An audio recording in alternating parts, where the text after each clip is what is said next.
আসসালামু আলাইকুম বন্ধুরা, আমি সালমান খান। অলরেডি আমি ফাইনালি আমি এয়ারপোর্টে পৌঁছে গেলাম। পৌঁছে আমি তাড়াতাড়ি করে বোর্ডিংটা করিয়ে নিলাম। বোর্ডিংটা করে নেবার পরেতে এখানে কিছু নিয়ম কারণ আছে, সিস্টেম আছে। সিস্টেম অনুযায়ী আপনাকে ভিতরে প্রবেশ নিতে হবে। প্রবেশ নেবার আগে এখানেতে আপনাকে দেখতে হবে কোন গেট থেকে আপনাকে এন্ট্রি নিতে হবে।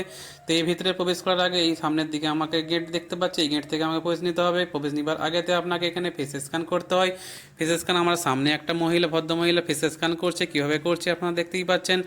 তো আপনারা এই ভিডিওর সঙ্গে থাকবেন, দেখে আপনাদের পুরো ভিডিওটা আপনারা ক্লিয়ার বুঝতে পারবেন। অলরেডি এই মহিলাটার ফেস স্ক্যান হয়ে গেল, তারপর আমার ফেস স্ক্যান হবে। তো স্যারকে দিয়ে দিলাম আমার বোর্ডিংটা স্যার নিয়ে আমার ফেসটা স্ক্যান করে নিলাম। এবার পরে আমার সমস্ত মোবাইল এসেসরিজ যা ছিল সমস্ত কিছু স্ক্যান করার জন্য আমি দিয়ে দিলাম। দিয়ে দেওয়ার পরেতে এখানেতে আমার বডি স্ক্যান হয়ে গেল। বডি স্ক্যান হয়ে যাওয়ার পরে ফাইনালি আমি চলে গেলাম ভিতরের দিকে। আমি দেখলাম যে আমার ভেতরে দিয়ে আমার গেট নাম্বার পড়েছে গেট নাম্বার 20। গেট নাম্বার 20 দেখলাম যে স্যার আমি অনেকটা ভিতরের দিকে দেখতে পাচ্ছি, অনেক দূরের দিকে। তো দেখে আমি প্রেশান হয়ে গেলাম, কেননা অনেকটা আমাকে হাঁটতে হবে। তো আমি ভিডিওটা কেটে কেটে বানাচ্ছি, আপনারা হয়তো সুবিধে আপনারা দেখতে ভালো লাগে সেই জন্য আমি ভিডিওটা কেটে কেটে বানাচ্ছি। এয়ারপোর্টে, কলকাতা এয়ারপোর্টটা কত সুন্দর লাগছে সেই আপনারা ভিডিওর মধ্যে তুলে ধরছি আপনাদেরকে। সবাই সঙ্গে থাকবেন, ভিডিওটা লাস্ট পর্যন্ত দেখুন। ভিডিওটা আপনাদের আরও ভালো লাগবে, কেন যখন প্লেনটা উপরের দিকে উঠবে আরও সুন্দর লাগবে ভিডিওটা। অলরেডি আমি এখানে বসে ওয়েট করছিলাম, তার আগে ভাবলাম একটা এখানে কফি খাওয়া যায়। কফি খেতে গেলাম, কফি খেতে গেছিলাম। একটা কফি এখানে 400 টাকা দাম, খেয়েই নিলাম, কিন্তু কোনো সমস্যা নেই। অলরেডি আমার এখানেতে ফ্লাইটের সময় হবে, আমাদের বোর্ডিং পাসের সময় হয়ে গেছে। তো অ্যালাউন্স করছে বোর্ডিং করার জন্য আমি আগেই যাচ্ছি। বোর্ডিং কমপ্লিট করে আমি আমার ফ্লাইটের দিকে আমি এগোবো, কেননা আমার কাছে সময় কমপ্লিট হয়ে গেছে এখানেতে। তো কীভাবে এখানে মানে ইন্ডিগো ফ্লাইট কীভাবে বোর্ডিং করার পরে ভিতরে প্রবেশ করতে হয় আপনারা দেখতেই পাচ্ছেন, সঙ্গে থাকুন।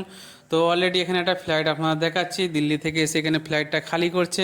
কীভাবে খালি করছে, যেভাবে খালি করছে ওইভাবেই আমরা ভিতর দিকে প্রবেশ করছি। তো বন্ধুরা সামনে দেখতে পাচ্ছেন যেভাবে গেট দেখে ওই লাইনগুলো দেখা যাচ্ছে, ওইভাবেই আমরা ভেতর দিকে প্রবেশ করছি। ওই রকম সেম কন্ডিশন এই যে লাইন সিস্টেমটা রয়েছে, এইভাবেই আমরা প্রবেশ করছি ভেতর দিকে। তো ফাইনালি আমরা ভেতর দিকে প্রবেশ করছি। প্রবেশ করার আগে আমরা দেখাচ্ছি ইন্ডিগো ফ্লাইটটা কত না এখানে কত খুবই বড় লাগছে। তো আমরা ভিতরে প্রবেশ করার পরে আপনারা দেখাচ্ছি আমার সিট নাম্বার আমি খুঁজছি, কেননা আমার সিট নাম্বারটা অনেকটা ভিতরের দিকে, মানে মিডিল পরিমাণেতে। সামনে একটা মহিলাকে বললাম এক্সকিউজ মি, আমাকে একটু সাইড দিন। কেন মহিলাটা বললো আমার আপনি এখানে যেতে পারবেন না, এক সিঙ্গেল লাইন একজনেই যাবার মতো রাস্তা এখানটাতে। তো আমি একটু ওয়েট করলাম, ওয়েট করার পরে দেখাচ্ছে আপনাদেরকে। তো ভিতরে প্লেনের কন্ডিশানটা কত লম্বা, কত সুন্দর লাগছে এখান থেকে, আমার তো খুবই ভালো লাগছে। তো দেখার পরে খুব মজা লাগলো এখানেতে। আমার সিট নাম্বারটা ফাইনালি আমি খুঁজে পেলাম। সিট নাম্বারটা F23। আমি সিট নাম্বারটা সিট নিয়ে আমি বসে পড়লাম। বসে পড়ার পরে আমি যখন ভিডিও করছি এখানেতে পিছন থেকে একটা ভদ্রলোক বলছে, স্যার আপনি ভিডিওটা একটু সামলে করবেন, কেন আমার ফেসটা না যেন দেখা যায়। হয়তো ওনার কোনো সমস্যা পার্সোনাল থাকতে পারে। তার আগে আপনারা দেখাই যে আমি প্লেনটা আমাদের টেক অফ করার জন্য রেডি, কেননা পাইলট আমাদের অ্যালাউন্স করে শোনাচ্ছে যে প্লেনটা কীভাবে টেক অফ করবে, তো কতক্ষণের মধ্যে করবে, সমস্ত কিছু সমস্ত ডিটেলস আমাদেরকে পাইলট আমাদেরকে অ্যালাউন্স করছে। অলরেডি আমাদের এই যে গাড়িটা দেখতে পাচ্ছেন চলে গেল। এই গাড়িটা মাটির যত পার্সেল ছিল সমস্ত আমাদের লকেজ ছিল সেইগুলোকে লোড করে দিয়ে চলে গেল গাড়িটা। অলরেডি দেখতেই পাচ্ছেন প্লেনটা ব্যাক করছে। ব্যাক করার পরে ওনার লাইনেতে যাবে প্লেনটা যাওয়ার পরে তারপরে ওখান থেকে টেক অফ কীভাবে করে আপনার সঙ্গে থাকুন, আপনাদের ভিডিওটা দেখুন, খুব মজা লাগবে। আগে লাস্টের দিকে ভিডিওটা, কেন লাস্টের দিকে ভিডিওটা সবসময় কোনো জিনিস এন্ডিংই ভালো লাগে। তো আপনারা দেখতেই পাচ্ছেন যে কলকাতা থেকে প্লেনটা মুম্বাইয়ের দিকে রওনা দিচ্ছে, কত সুন্দরভাবে এখান থেকে টেক অফ করার জন্য রেডি। তো আমার টেক অফ যখন করছে আমার তো খুবই হাসি লাগছিলো, খুবই আনন্দ লাগছিলো, মনের মধ্যে লাড্ডু ফুটছিল এখানেতে। কেননা এর আগে এর আগে দুবার প্লেনে আমি চড়েছি, কিন্তু আমি রাত্রের প্লেন চড়েছি, কিন্তু দিনের বেলা আমি আজ প্রথমবার চড়ছি। কলকাতার এয়ারপোর্টটা একদম ছোটো ছোটো লাগছে, প্লেনগুলো অনেক প্লেন দাঁড়িয়ে আছে, যেন মনে হচ্ছে দামি প্লেন দাঁড়িয়ে আছে অলরেডি, কিন্তু খুব সুন্দরভাবে প্লেনটা দাঁড়িয়ে রয়েছে, ভালোই লাগছে। ওপর থেকে কলকাতাটা যেন মনে হচ্ছে যে কত ছোট লাগছে, কিন্তু কলকাতা শহরটা বিশাল বড় আমাদের কলকাতা।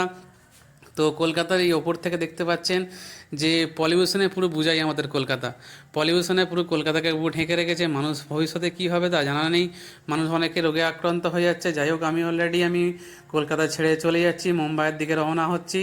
তো বন্ধুরা এরপরে আর কিছুক্ষণের মধ্যে আপনার দেখাবো ওপর আমাদের আকাশের ওপরের দৃশ্যটা, কন্ডিশানটা, কত সৌন্দর্য ওপরের সিনটা। সঙ্গে থাকুন বন্ধুরা, ভিডিওটা দেখতে খুবই মজা লাগছে, আমার তো বানাতেও ভালো লাগছে। কেননা তো অলরেডি দেখুন আমরা আকাশে একদম টপ, একদম উপরের দিকে রয়েছে প্লেন, একদম মনে হচ্ছে যেন প্লেন যাচ্ছেই না দাঁড়িয়ে আছে।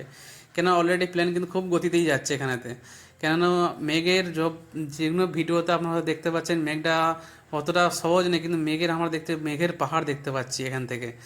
যত চোখে না দেখলে হয়তো বিশ্বাস হবে না, কিন্তু অলরেডি আমরা মুম্বাইয়ের কাছাকাছি পৌঁছে গেছি। এখন বাজে রাত 8টা, কিন্তু ওপরের দিকে এখনও পর্যন্ত সূর্য দেখা যাচ্ছে। সূর্যের আলোতে পুরো আকাশ ছেয়ে রয়েছে, পুরো দিনের মতো চকচক করছে। অলরেডি এখন বাজে মাত্র রাত 8টা, আর কিছুক্ষণের মধ্যেই মুম্বাইতে প্লেন ল্যান্ড করবে। ল্যান্ড করার আগের দৃশ্যটা আপনার দেখাবো, মুম্বাইটা কত সুন্দর ওপর থেকে লাগে। তো বন্ধুরা, মুম্বাইটা দেখতেই পাচ্ছেন, একদম হিড়ের মতো ঝকঝক করছে, যেন হিড়ের জহরত দিয়ে তৈরি মুম্বাইটা আমাদের। যে মুম্বাইটা এত সুন্দর লাগছিল রাত্রে যখন প্লেন যখন ল্যান্ড করছিল। বন্ধুরা, সঙ্গে থাকবেন, ভালো থাকবেন, সুখে থাকবেন। নেক্সট ভিডিওর জন্য ধন্যবাদ।